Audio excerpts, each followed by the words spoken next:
It doesn't matter. It's just, it's the findings that aren't even, I think, officially approved from P&Z.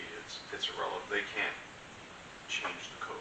The whole planning and zoning document is a quote-unquote recommendation. And so the city council still has decision making on all of that. Plus, their findings are irrelevant. It'll be your findings that'll guide it later. So don't worry about it. Not a concern. So, Chair, you're asking to take this out of an I-1, put it into a C4, and then do a PUD. Correct. Because you can't do that in I-1. Correct. Right.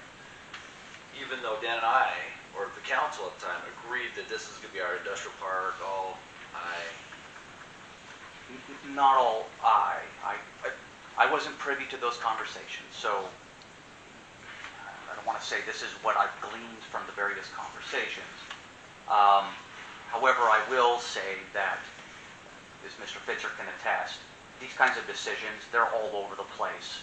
Discussions leading to a determination are all over the place initially.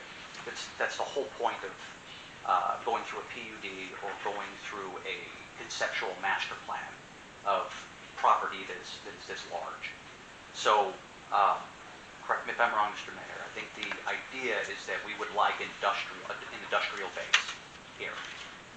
I'm led to believe that is the conversation. We would like to have an industrial base.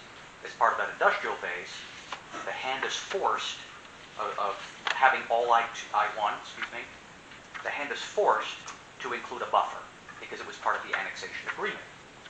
So planners, attorneys, the mayor or mayors of the past helped, and the city council helped to make that determination that a buffer would be needed. The buffer shows up in virtually every document except for the comprehensive plan, kind of the preferred land use. Everything else has a buffer. But I thought our buffer was like a water path with the berm. The buffer, and even if, not that you should scale drawings, if you scale it, it's roughly 500 feet. I thought we did 20-some feet. No, it's 500 roughly. Councilman Harjo. Taryn, I've got a couple questions for you. The rail industrial annexation agreement cites specifically the intent of both agreeing parties that this becomes I-1 industrial. In the whereases, whereas accordingly the landowner has requested that the property be annexed in accordance with the applicable ordinances and regulations, and in this agreement, the execution of this agreement is the evidence of the landowner's agreement to submit the property to this agreement and the Railway Industrial Park Overlay Zone jointly and together. As I read through this document, it refers not to rezoning, it refers not to the use of a PUD, but instead the Industrial Park Overlay Zone, and as well a to be submitted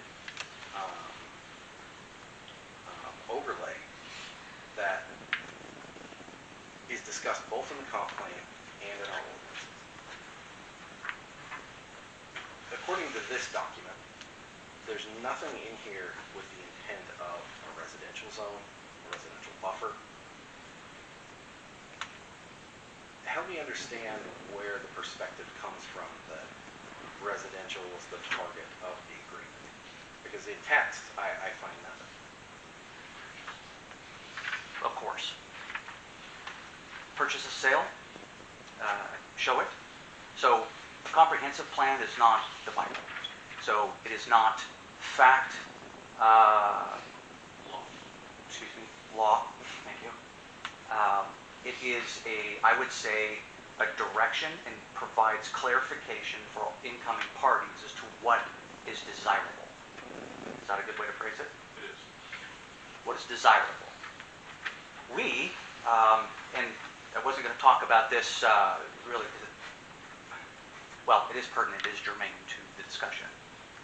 When I got initially pulled into the conversation, the intention was to draw or to provide a buffer. And the residential was one of the first things. Multifamily, so higher density residential, was part of the discussion. Where's the evidence for that? In the purchase and sale agreement, I should have included the date. This was sold in 2000 or 2022, 2021? No, it was before that, I think. 21. December 21. And you can see from the purchase of sale agreement, well, it's a little muddy. It's what happens when you scan a scan of a scan. But this is, I know what this is because I created it. This is a multifamily residential development. It was supposed to be complementary to Turner House, and there would be cross-pollination. Initially, people would move here, and then they may be able to purchase a zero lot line house in Turner. And there was discussion about growing the residential component to the east. The goal is to provide a tax base and a funding mechanism to expand infrastructure. That's why I mentioned cost of roads and things. They're very expensive. Development should pay for itself, but normally for an industrial development, I'm sure you're aware, it is the city or the municipality that typically pays for roads, water lines, sewer lines, and power. I don't think I've ever heard of a private developer of any sort anywhere in the country that pays or is willing to pay for roadways so that they can invest another $200, $300, $400+ million. They say, if you want us to provide jobs and a tax base, you build it to let us know you're serious and you really want us here. Normally how it works. We couldn't seem to get it done. I know, I was privy to many of those conversations and meetings. So, residential with a mixture of commercial, which is why it's a mixed use, which I think is a good use, was the stated desired from city staff, the stated desired land use. So, comprehensive plan chose just straight I-1, but then you could have a metal building within 50 or 100 feet of single-family residential. And I-1, oh heavens, I think the height limit is 55 feet, 45, 55 feet, somewhere around there. So you could have, let's say, a 50-foot building within 100 foot, or feet, excuse me, of the single-family residential.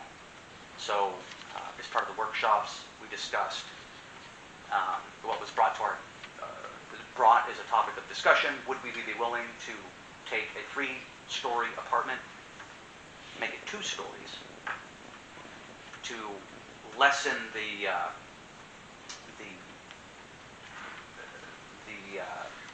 density and the feeling of a cavernous. I gave you a very long-winded answer. Sorry.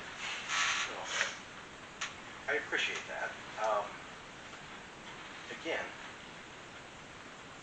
the guiding documents that we have, the land purchase agreement is not something that was included in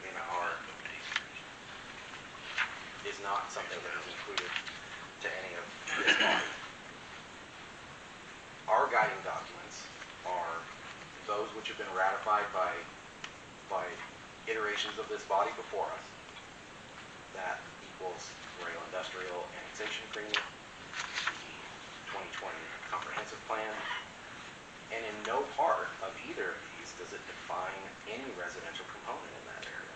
So when we talk about this particular agenda item, which is specifically for the rezone, this is where I find the deviation in what all guiding documents that we have reference to are not congruent to what is being presented.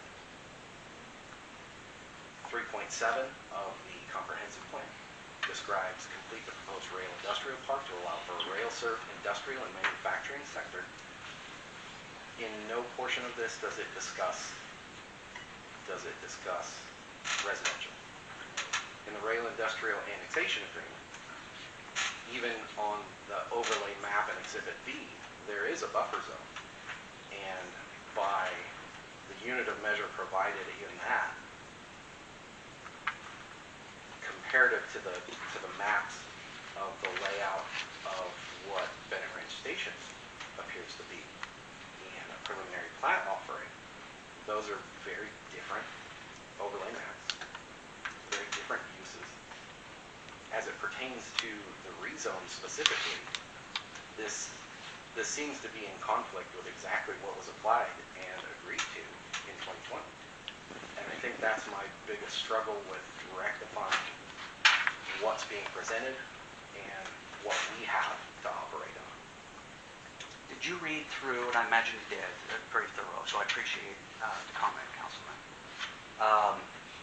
There is residential components that are allowed outright in I-1,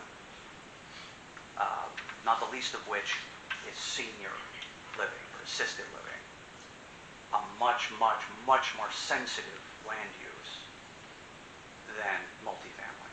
And is this senior living? No, which is why we're asking for C4. So I guess that's my struggle here. And But doesn't that as you contradict know, the when point? it comes to planning and zoning, they've been working on aspects of the land use chart for a year. Specifically what you mentioned with I-1 in residential, group care facility, group home no more than 8, halfway houses are all 3 permitted uses. Nursing home and retirement home is a permitted use, and manufactured common units, individual lots, temporary, are conditional. And that is it. Apartments, dwelling conversions, dwelling commercial mixed use, dwellings duplex attached single family, dwellings multiple family more than 4 units, dwellings multiple family 3 to 4 units, and townhomes, dwellings single family. They are all non-permitted use in the I-1 zone. So when I look at the guiding documents that were agreed to before my time that state the specificities of what was agreed to in the annexation agreement and recorded as such, that any aspect of residential was never the target. The comprehensive plan defines this area even in reference as it was being drafted and published at the time that this annexation agreement came about. It specifies that the intent is for light industrial, not a rezone to C4 and a C4 R4 PUD. This is where I think at the very base level of the presentation is early in the discussion of what the function of the ground and the zoning on it is.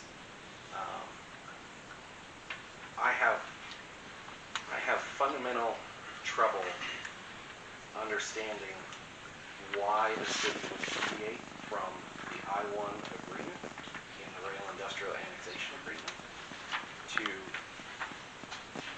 rezone the C4, knowing that the C4 use is going to be an R4 PUD. It's not consistent with the guiding documents that we have. Again, I appreciate the comment. The struggle that cities have, and is one that has done work all over the country, I can attest to. Guiding documents, again, are not law. They're changed all the time. They're changed based on the demand and the needs of the community and the demands and needs of the landowner. So the land is owned not by the city, correct? So this land is owned by Mr. Weeds. He has a right, you've heard my spiel about being nearly or close to a private property absolutist as one can be. We have been working on, I believe it's 8 years, okay, 4 of those I've been here, of attracting industrial users with no success. 0. None. Why? That, I think, is a fitting question. One that was answered in the workshops. because we're privy to these conversations. They either want the land for close to free, as in, Dan, you spent millions and millions of dollars, but give it to us because we'll benefit the city. Well, then how do you make Dan whole for investing in that land? Fair and respectfully, that is the gamble of real estate investment. But this is again an inconsistent use with what the agreement is. It's not. I definitely disagree. The reason why we're here is because in order to get the density, there's no multifamily zoning in Mountain Home. There is multifamily zoning in the county that's permitted outright.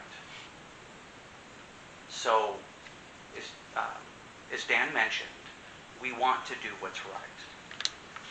I totally disagree that it's inconsistent. If it were, we wouldn't have discussed the start of discussions 4 years ago. It wouldn't be in our other documents provided by the city. It wouldn't be there. There would be no residential whatsoever, much less assisted living or a mobile home park. So I think the fatal flaw is to rely on the knowledge and wisdom, the knowledge of the body at the time you're making decisions. They're making a best guess. We, as a landowner and developer, are coming to you with quite a bit more information, hence the presentation, of the phone calls that we receive, of the discussions with the city that we've had, and both the successes of those discussions and the failures of those discussions. So far, do we have any industrial users in that industrial campus? We have Idaho Power, who has a pretty tepid claim to access, but again, they wanted Dan to give up property and property rights for free. And I can't support that, and I certainly know that he won't. We gave him alternatives and things, but quite frankly, beyond that, there have been no takers. But quite frankly, I disagree in the sense that the city invested city taxpayer dollars in the acquisition of the easement and the rail with the intent of this rail industrial annexation document to carry forward with I-1 industrial zoning in that zone. This is a very simple matter of the topic that it is not a portion of that discussion then. It's being introduced as a portion of the discussion now. However, this is the annexation agreement that we have to refer to. The comp plan is a matter of state statute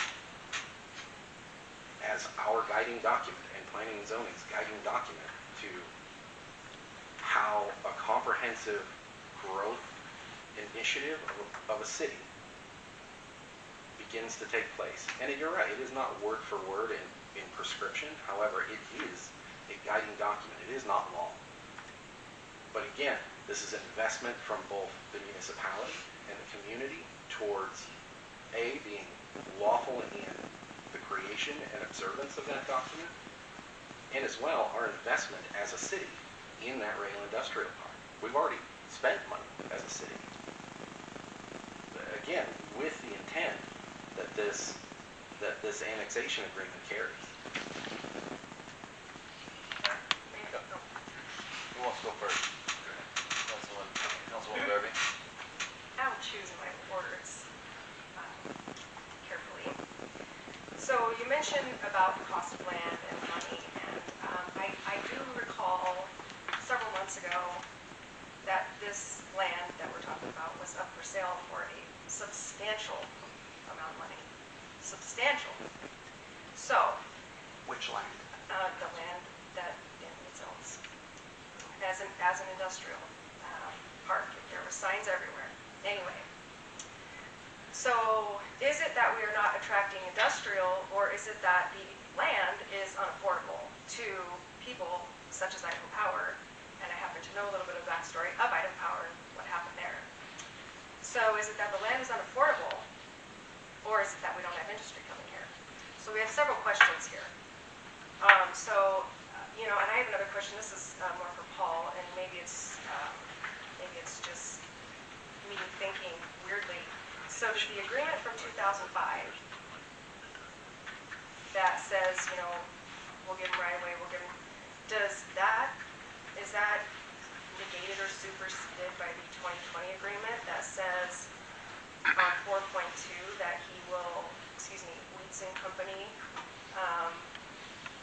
they've already received a water right waiver for phase 1 in 2005, and then any future development of that property that is outside the boundaries of the property designated as phase 1 shall require the landowner to transfer Bennett Ranch water storage to the city of Mount Home, or in the alternative, to pay the water right fee in effect at the time to the development. I won't continue on, but which language do we go off of at this point? Because this, on the railroad industrial annexation, says something completely different, in my opinion, than the 2005 document. So, what do we go based off of?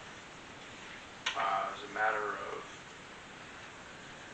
interpretation that a court would do, is to the extent possible you would read both documents in conjunction with one another, and where there is a direct conflict, which I actually didn't see, but to the best you can, you try to marry the two documents together to read them in conformity with one another. So all the 2005 document does is